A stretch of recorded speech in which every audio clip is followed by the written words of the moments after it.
Hello, everyone. Good afternoon on this beautiful Monday, 19th of May. And I am here together with Jakko, my husband. My name is Suze and and we are here live from our own home in the Netherlands. And today we're going to continue our conversation of last call a little bit, slightly different, slightly continuation. We're going to talk around self-judgment and trauma. And the last time, I think we ended on a conversation around brain filters and around what we see and how we interpret what we see. Now, in order to pick that up, I'm not going to pick up what we talked on last time because I didn't completely re-listen to the entire episode because I was taking informal care of my parents. I was there last night and I really wanted to be present with them. But I'm pretty sure we talked about how we perceive the world and how we take what we think we see. I'm going to explain that in a moment. And then take that as a reason to either judge the world or judge ourselves. And I Or both. wanted to, or both, or both. Yeah, Or and right before we went on this call, I had a beautiful example. What was that? It was interesting because so often what we think we see feels like truth, feels like, but this is objectively what I'm seeing right now. This is real. I am seeing this. I'm sure. That it doesn't It is necessarily real. mean that that is the only thing we could see, that we're interpreting it correctly. Well, I forgot what I was going to say. It'll come back to me. But I was having a conversation with a client last week, and it was about her relationship. And she, in this case, the lady was here, and she said, "Yeah, well, this is what my husband says, so it's true." And I said, "Well, you don't know that." And she said, "Well, he has been telling me this specific thing for years, and I'm sure that he's right about what he says." And I said, "Well, you could be right about what he says, but you don't necessarily know his intention. And even though you're married and you might think you know his intention, could also be that there's an internal world that you don't have a clue about. So we are interpreting what we think we see." And now I'll bring it a little bit closer to home because um, because that's easier. I'm sitting here with my husband, and when she shared this, I thought, yeah, I can relate to that. I often think that what Jakko says to me is what he means. And it's so interesting because for years he's been telling me things like, this is your fault, that's your fault, this is going bad, that's wrong, this is a problem, that's a problem, making me feel like I am the problem. Now, we'll get into that in a second. From what has been said, you could easily think, well, that's what he's saying, so he's making me feel a certain way. Now, the interesting thing is, years later, I said to you, well, you've been telling me all these things. And you said, yeah, well, sometimes I don't know how to explain what's going on inside of me, so then I'll just share my emotions. That doesn't mean that that is all of what's going on inside of me. Sometimes I'm so angry at myself that I don't want to feel angry at myself, and I'll just get angry at you because it's easier. And the minute you shared that, was a few years ago, I thought, huh, okay. So I'm blaming myself for something that I think you're blaming me about, none of which is going on. Let us know, by the way, guys, if you're listening to this, if you can relate to any of this. And then years later, it feels like, yeah, but you said that. Yeah, sometimes I use those words. That doesn't mean I mean them. This is a, This is just one. yeah, Well, I want to also um, say something about what also happens a lot in the same uh, category. Say it?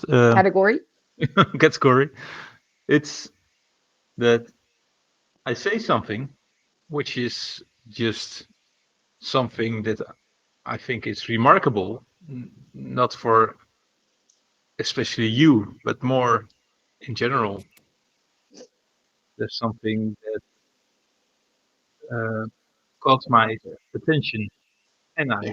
shared it with you.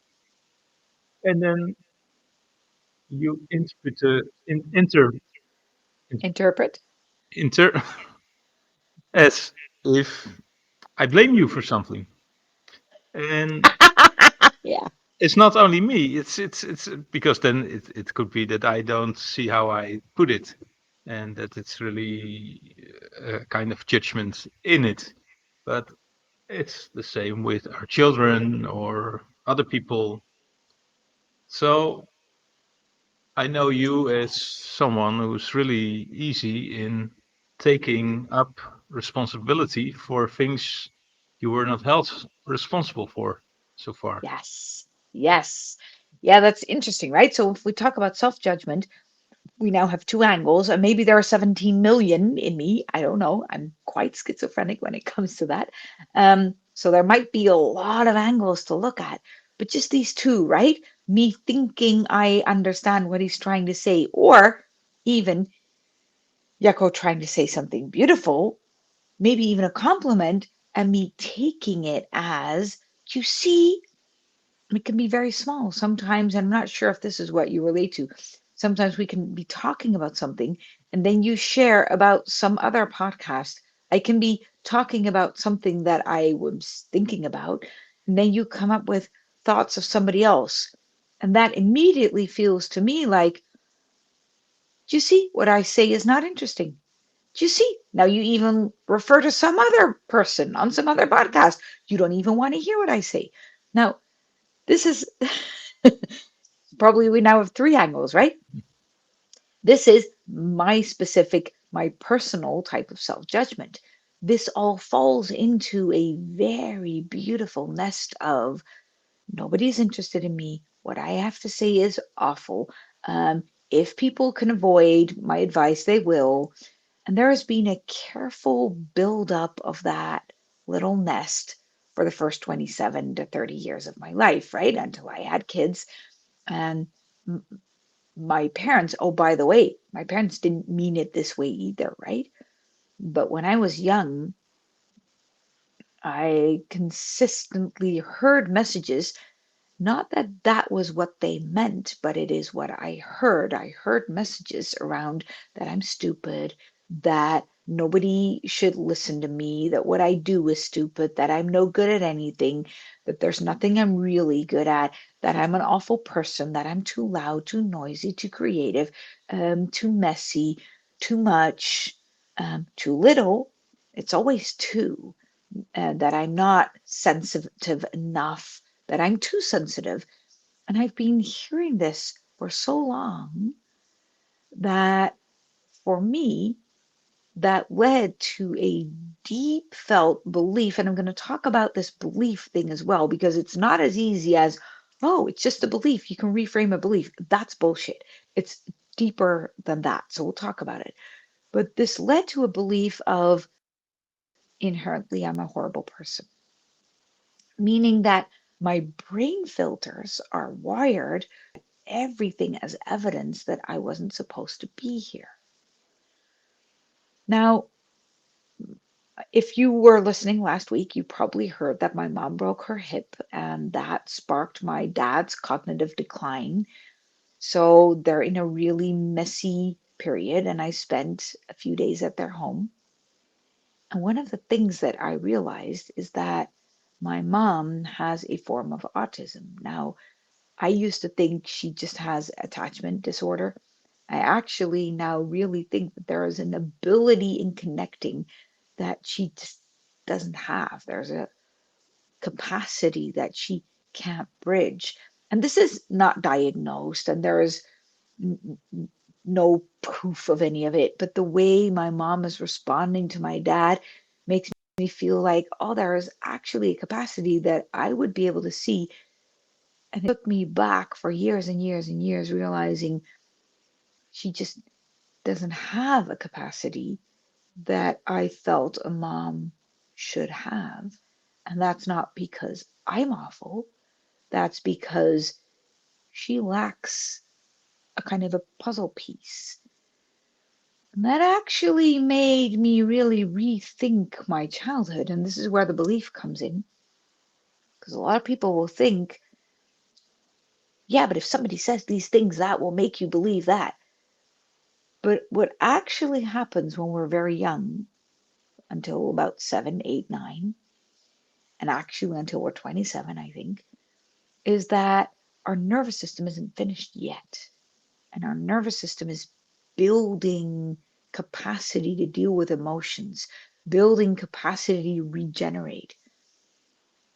And if we don't learn to build those brain centers, if we don't learn that capacity to regenerate, what happens is that there is a foundation missing inside of us to deal with love, to deal with anger, to deal with exploration, to deal with um, emotions from other people.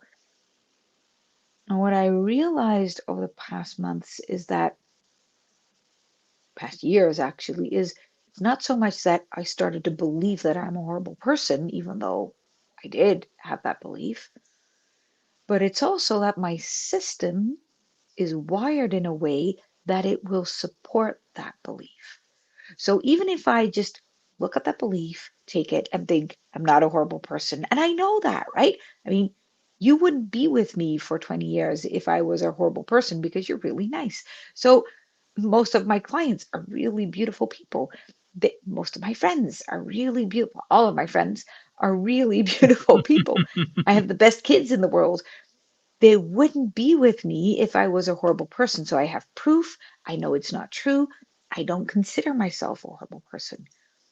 But my nervous system is wired in a way that it will easily support that kind of evidence out there.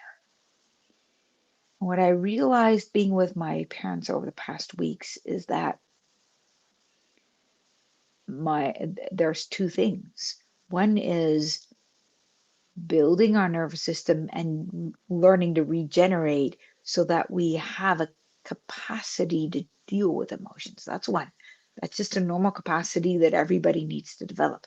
But the other is that in some people, even if they build that entire capacity, it will never be to the same degree as other people.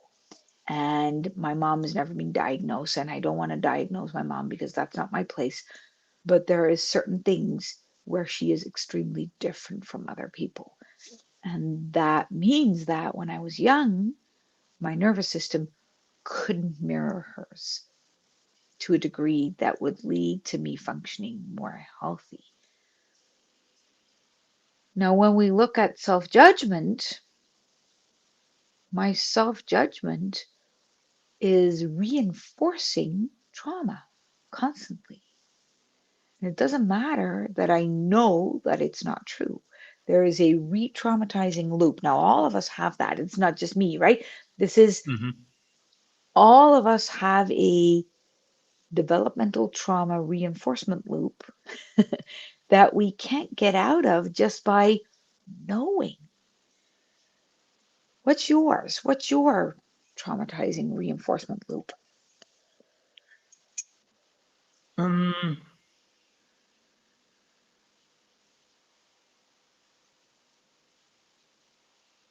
yeah, I don't know if it's very different because I guess mm, I'm also very open for proof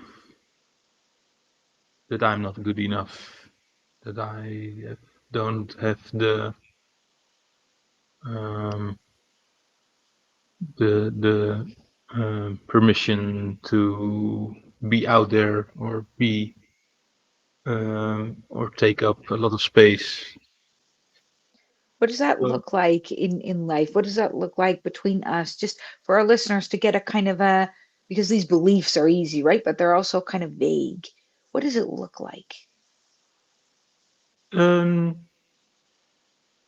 that until a few years ago, I didn't show up that obvious in crowds or in between other people on parties or gatherings or something. So it's only from the last 10 to 15 years that it's more easy to be there and to be open there and to relax in this position, not be there with tension or looking for what would be expected to do or behave. And so, yeah, especially that. It's interesting you say, and that brings me back to what I wanted to give as an example as well, because the behavior you're describing can easily be described as I'm introverted, leave me alone. Hmm. And and that's not what you're describing. Because an introvert, and I know many introverted people, Yakko is not one of them, they're an introvert. There's a big difference between being introverted and being scared of people and traumatized. And it's very different. An introvert needs some space on their own to reflect and think and to come to a clear thing to say. And they don't need people around them, because if they have people around them, that will overwhelm them. And then their system shuts down. So they just want a little bit of space, and then they'll come with ideas. Um, but a healthy introverted person will not have the idea that what they have to say is invalid or not good enough. They're not afraid to speak up. They just need a little bit of space in order to get clarity. That's introverted. And space for an introvert means no people in the room. But what you're describing is leave me alone, get away from me because I'm scared. And that's different. I'm not sure people will want to hear what I have to say. This brings me back to a student that I was talking to last week at an event, and she said she was very young, very beautiful, very timid. Timid and introverted are not the same thing. And it was them. She said, "Yeah, but I'm sitting there at the table with all these people, and somehow everybody is saying their piece, and there's no room for me. There's no space for me. How do I find the courage to speak up?" And what I said to her, and this brings me back to what I just shared, knowing is not enough, because what I said to her is, well, you need to know that everybody wants to hear what you have to say because you are at the table. You're taking up space already. Your body is there. So they are taking you seriously. They want to hear you, otherwise, you wouldn't be there. And you need to know that. That's not going to be enough, though. I want to say something about it because it's recognizable. And what's happening for people who are in this position for 35 or 40 years already, that even like me, I was able to speak and able to see that there was room for me and there was permission to speak and there was all okay to do so. I couldn't come up with what to say because I never practiced Yeah, saying something. If you're quiet for 40 years or more, it's not that easy to just start speaking. no, this So is beautiful. a So lot often, of yeah, time go ahead. I was spending time on okay, but what can I even say now? I don't know what to talk about. This brings me back to so many people who say, yeah, we just peel away all the layers of the onion and we look at all the trauma and then it's gone forever. And that's not how it works, because this kind of developmental trauma isn't rooted in an incident, and if we let go of the incident, we'll have the capacity back. It is rooted in not in erasing what happened, but actually in rebuilding what didn't happen.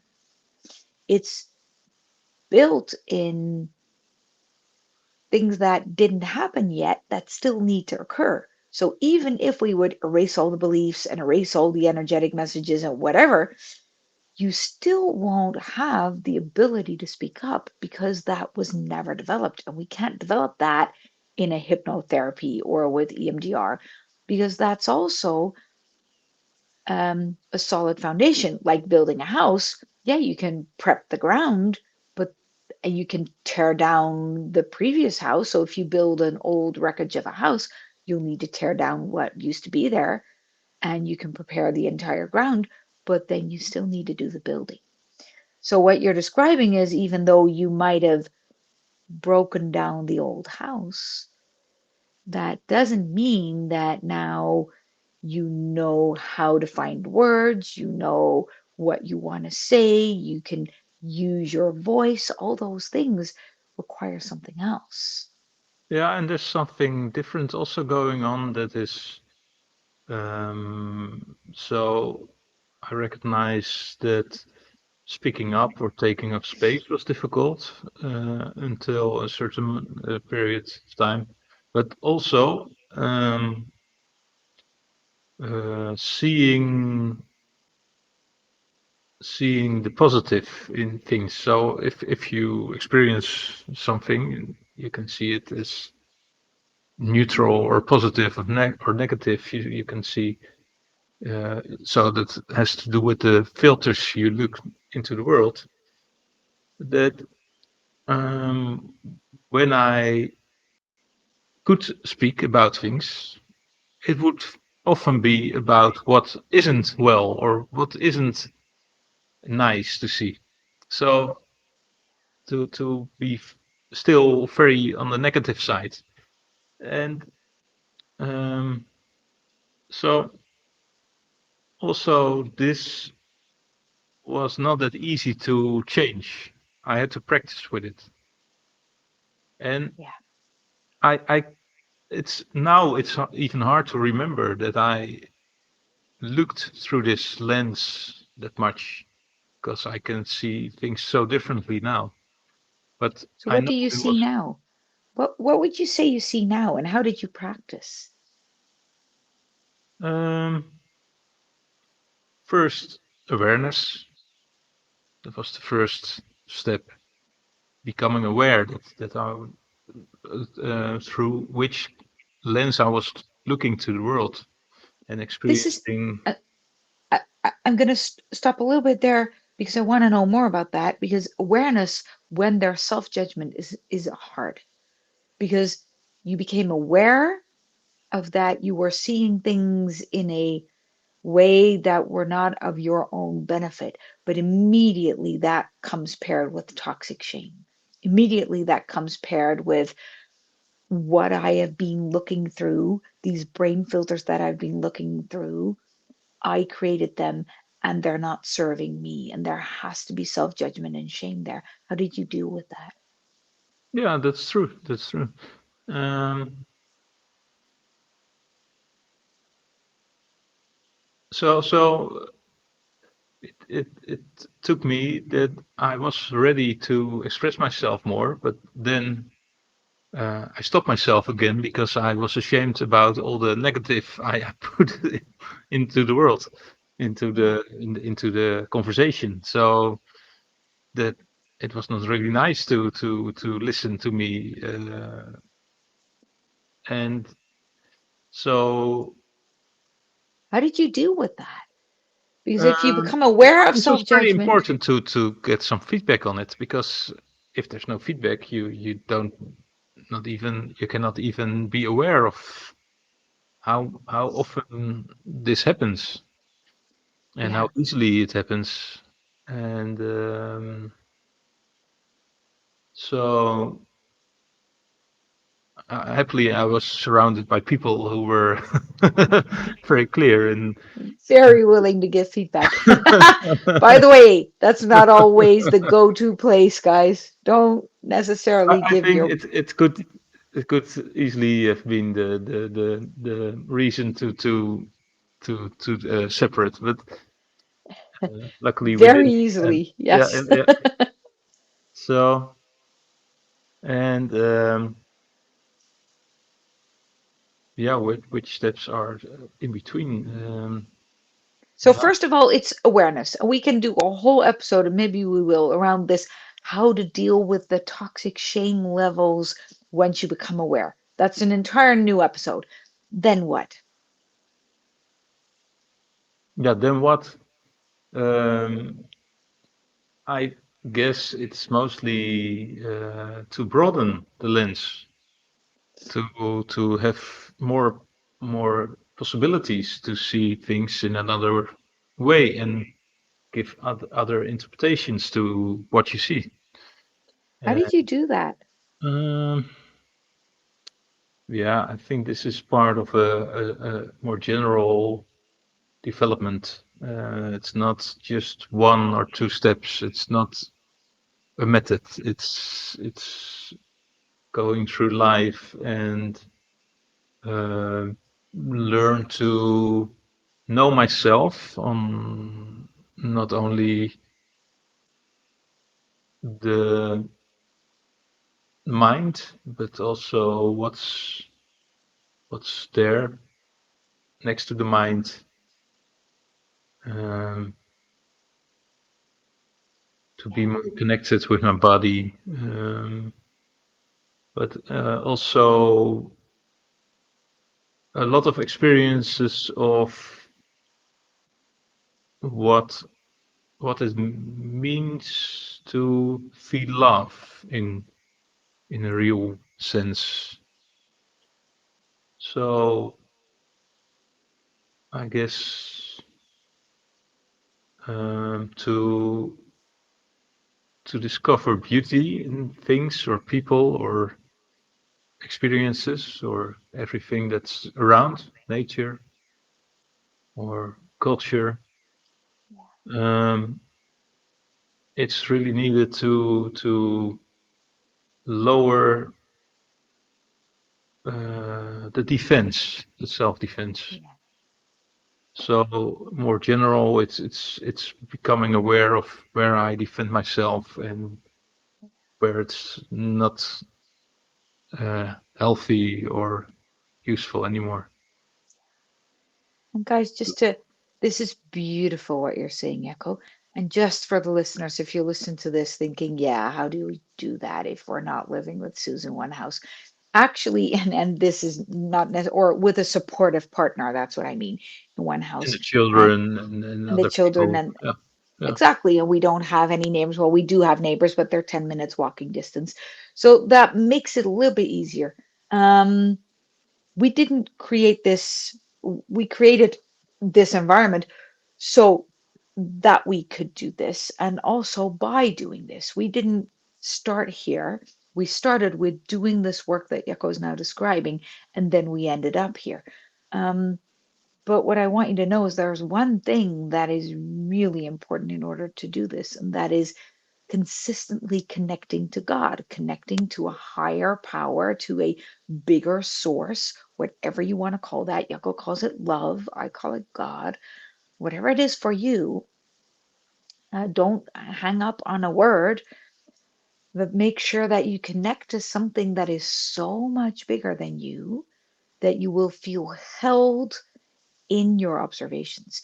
Because what Yoko is describing is a process of changing your brain filters, but that means that you need to allow new possibilities in where you've been practicing and settling into these old brain filters for maybe 50 years. So if you want to change those, and that's actually not that complicated, but you need to allow yourself new experiences, and you will never allow yourself new experiences in viewing life if you're not willing to give up on you what we call our truth. And that means that you need to allow yourself to be wrong about everything. Now that's hard because what we feel we're right about is what we identify with. It feels like, but this is me. This is what I know for sure. And this type of work that Jakko is describing makes you feel like the whole foundation needs to rebuild, which is true. We can't do that without God. We can't do that without bigger fields of knowing that ultimately there is more than our eyes can see, and there is more than we can understand with our mind. And if we allow that, we can start to see new truths, new ways of looking. Our brain is actually capable of doing it, but are you capable of allowing your brain to do that? That's hard. Yeah, and I think that here comes the theme of this episode again, because when I look back on all those steps in the work, I guess one condition is really needed, and that there is no uh, judgment from the place where you live, from the people you surround you with, because if there was that judgment, I had enough with my own self You judgment. had enough judgment going on already. So if there's even more of that, then it will become hard, because then that yeah. So the judgment is a reason to stay on the same page where you are. This is Keeps you interesting, there. though. Yeah. This is interesting, though, because if we think, yeah, but my partner can't judge me because I have enough self judgment going on. So you can't add to that because then I feel, then we're asking our partner to be perfect. And this is what I see going on a lot on my Instagram timeline or all around, women judging men saying, I need a real man and I need a king and they need to be able to hold this and that and the other because otherwise I can't be my imperfect little me. Yeah, but what about the other person? They might need you to be a queen in my case too. So before you know it, we have perfection going on there. And I was witnessing this morning. My parents, my dad has cognitive decline. It's not always that obvious. So sometimes you have a very kind of sensible conversation with him. And this happened to be about petrol and cars. I mean, it was absolutely no big thing. But we were talking about what type of petrol to tank in your car. And my dad said, "Yeah, it has to be that because that's better for the engine." And we were talking about our son, and I said, "Well, he can't afford that, so he pays this." And my dad said, "Well, then he'll pay later on because that means his engine is going to blow up." And he was completely escalating and judging everything and judging my opinion, which immediately sparked a whatever I say, you will never believe me. But within the same thought that occurred, I could easily look at, oh, Dad, I just love you. Let's not have this conversation right now. Because he wasn't trying to prove a point. He was trying to find a thread that he could hold on to. And it's not about being right for me, it's about being in a place of love with him and allowing him to be right and to just sit there and know that I am loved in that moment. This is why we need God in that moment, because in that split second where I'm realizing this guy has cognitive decline, it's not about him trying to be right. Maybe it never was. It's just about him trying to figure out what he was trying to say in the first place, sparking a lot of me, but my whole intention of being there together with them had nothing to do with having a good conversation. It had everything to do with feeling love.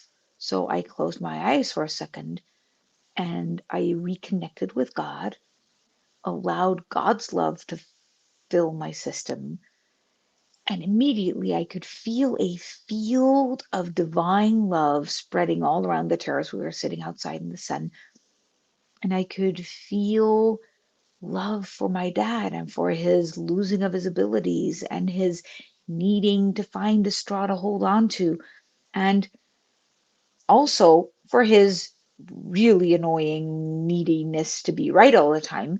But I could feel love for it, thinking, Mm. hey, you know what? It's okay. Whether this was cognitive decline or not, doesn't matter. I am loved. And that really helped me to get back to a very loving place. That means we have to let go of the self judgment that's being sparked there, because my dad might have been judging me. He might not have been judging me, but my mind was judging me and him and my entire childhood around, you see, there's proof. Nobody loves me. Yeah. So the need to acknowledge being acknowledged in your rightness, Yes. is it maybe the same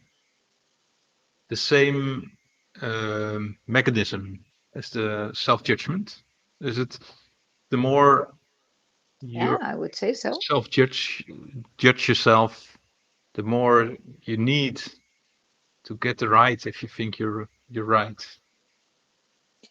Yeah, I You need think acknowledgement. validation of our truth always comes from self judgment. If we have the need for external validation of truth, of our identity, then that means there's part of us judging. And could it be that then being right is a surrogate Surrogate? Yeah. surrogate for love? Well, good question.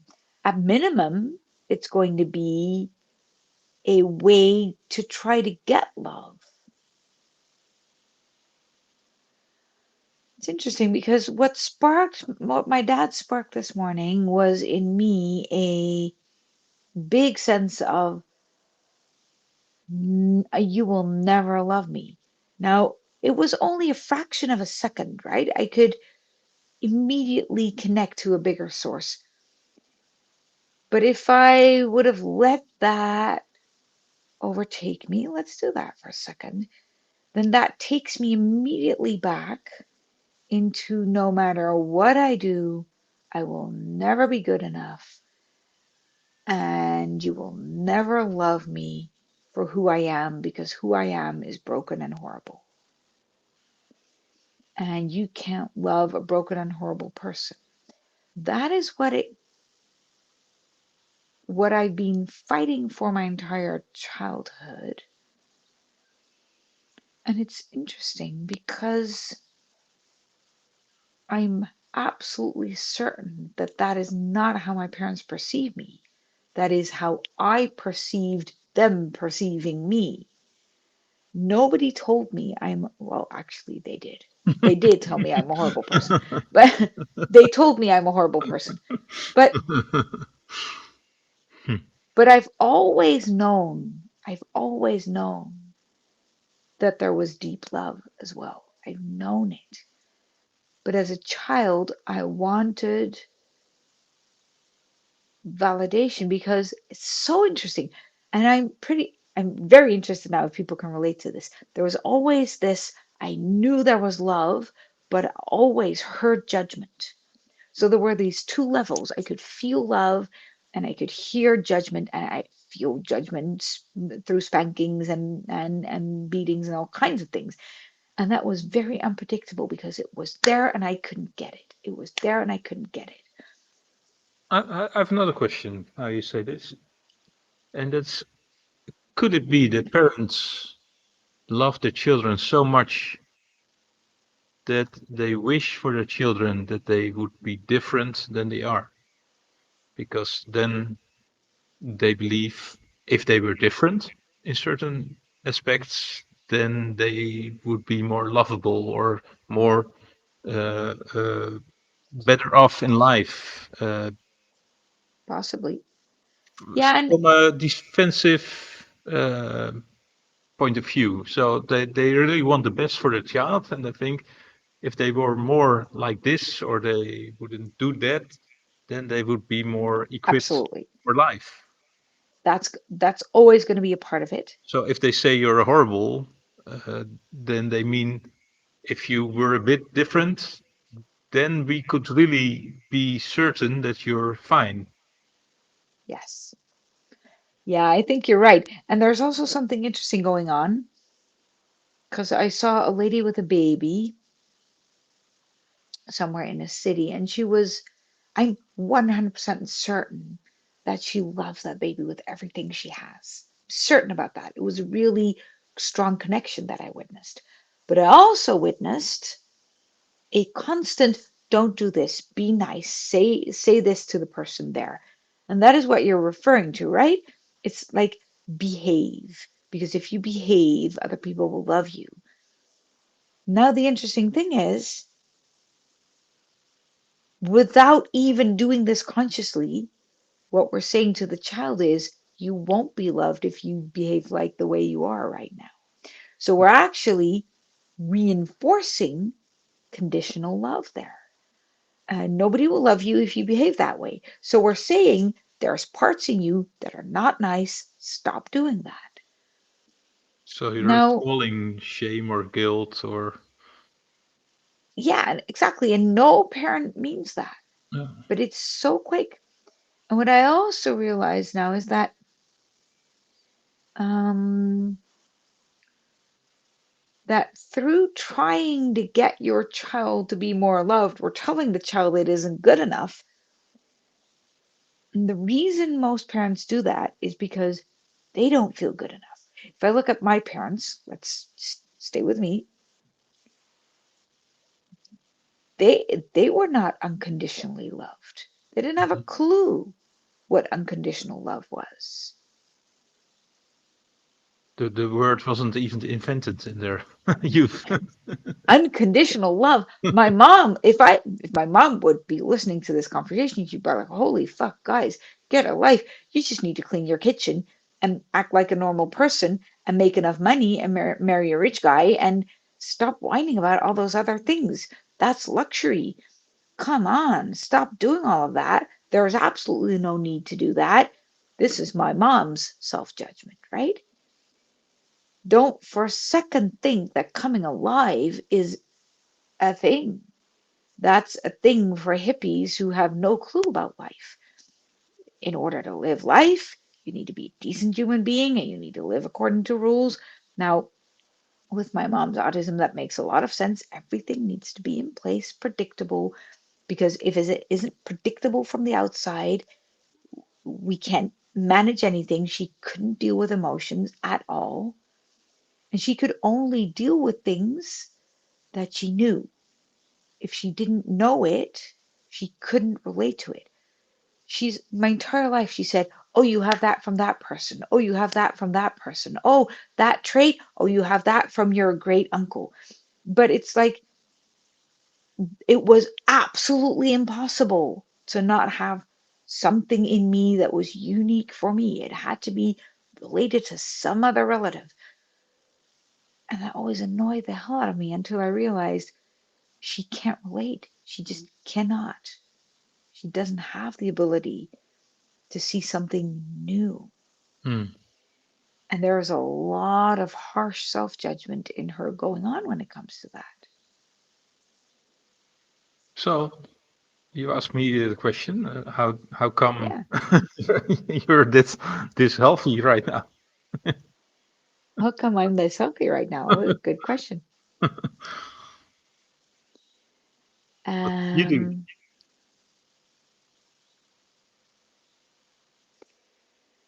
I did a few things, and one started when I was 3. I had a very safe space in my childhood bedroom. That was my bed, but I created a very safe space with all my cuddly animals around me and my little box of candies and my own things. And that is, I would call it now, that is the place where I connected with God. Um, I didn't always call it that, um, but I always had my own sacred space where I could connect with a higher power. I've always had that. And it used to be my bed, little cocoons is what I call it. I had my bed. Later, I had sailing boats, places where nobody from the rest of this humanity world could touch me, and where it was me and God. Now, that is where I could relax, release, and on sailing boats, I didn't care what people thought of me. It was me and God. Same in my bed. I didn't have a clue how to do that, um, bringing in other people. So I was terrified of people, and I thought nobody would want to be seen dead with me. Um, but I did have a strong sense of connection with God in me. Um, and I thought everybody else thought I might be a horrible person, but I trusted me and I trusted God. I've always had that. What made me allow other people in was actually a decision because before I had kids, I realized, well, and if it doesn't work, I'll just go back home. I'll just jump in the ocean and go back to God. And that was an absolute real possibility for me. And it felt like a relief to have that escape door until I had Benjamin and later you. And I thought, there, and Rosalie, exactly. But with Benjamin and you, the first thought of, holy fuck, there's no way out came. There's no way out anymore. And that is where I decided I need to figure out how to maintain this connection and connect with other people. That is what I am here to do, to bring that connection that I call God, um, keep it alive in me while I am with other people. Not in order to get other people into my connection or teach people, or it's not about that. I don't care what other people believe. Well, I do and I don't. I'm interested, but it's not for me to tell somebody else what to believe and what not to believe. But it is to be present with that connection while other people are in the room. And that was a commitment that I made because I thought that is the only type of life that will be worthwhile living for me. You So, telling me this is really beautiful because um, I can really see now the journey you made from that moment because I when I met you, you were 30 years old, and so now you say you made this commitment right then. yeah, I can see what the development there was because you're so different than you were right then, and sometimes it looked that you really needed to prove something to be able to be with people or in between people, and so and now it's just no subject or no thing anymore, yeah, and for a long time already. But I remember the first struggles when I not when we were the two of us, but as soon as we were in between other people, especially people you didn't know yet. Yeah, yeah. yeah.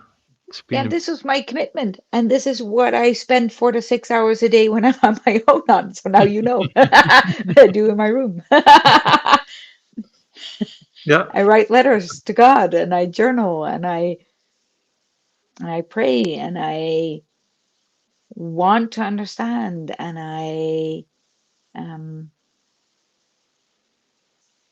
I'm willing to look at every weird thing in me in order to develop that ability because any other form of life is hard. I heard somebody in an audiobook that I'm listening to, I think it was Brian McLaren, and he said, ultimately, showing that kind of love, and he was talking about this kind of love that we're talking about now, there's powers out there that will destroy it, that will do whatever it takes to try to destroy it. And there was a whole context in which he said it, but it's true. We can feel that, right? In society, we can feel like, yeah, but if I show that vulnerability, that type of love, what Mhm. will happen if somebody will destroy it? And it's true. That type of unconditional, humble love without needing anything in return and just sharing of who you are is hard as fuck, because there's powers out there who are wanting to rip it and smash it. Here's what I've learned over the past 20 years, 50 years, I would say. That is, yes, but truthfully, they're not able to destroy it. They are pointing you towards where you need to build it more solid. They're pointing you towards where your foundation is still able to shake. They're pointing you towards where you're not fully landed in your faith yet, Yeah. where you're not able to be present with all of it. And I would even say that those powers who are trying to destroy it are the best helpers you could possibly get. Mm. And what I've learned over the past 20 years is to trust that. Yeah.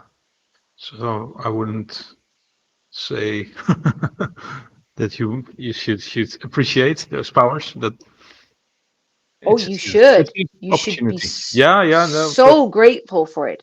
But that's not necessarily easy. But you know what? The things that are simple are not always easy, right? yeah, Very simple. Be grateful for all of it because it's simple helping you. It's principle. showing. Yeah, it's my biggest compass. It's my biggest compass because it's been allowing me to see where I am still shakable. And if I am still shakable, fine. Thank you. Thank you. Now, we were talking about toxic shame when we talked about you, right? Um, it will rattle every inch of shame that we still have. That's beautiful because I don't want to be living in this planet with all that shame in my system.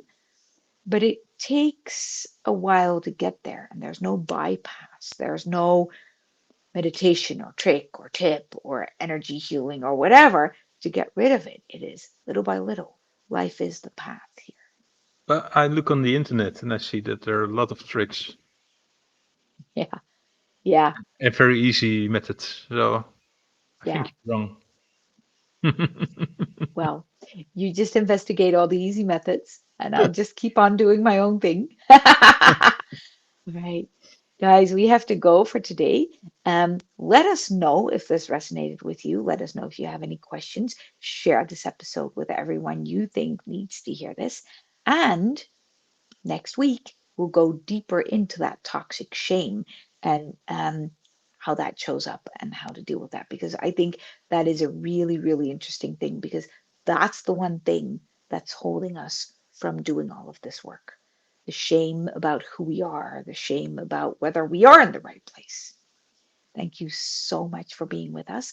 Jakko, thank you so much for your beautiful Thank personal you. story. Thank you, listeners. Yeah. Yes, and we will be back next week. Bye. Bye. Oh, and don't forget to rate us on Spotify.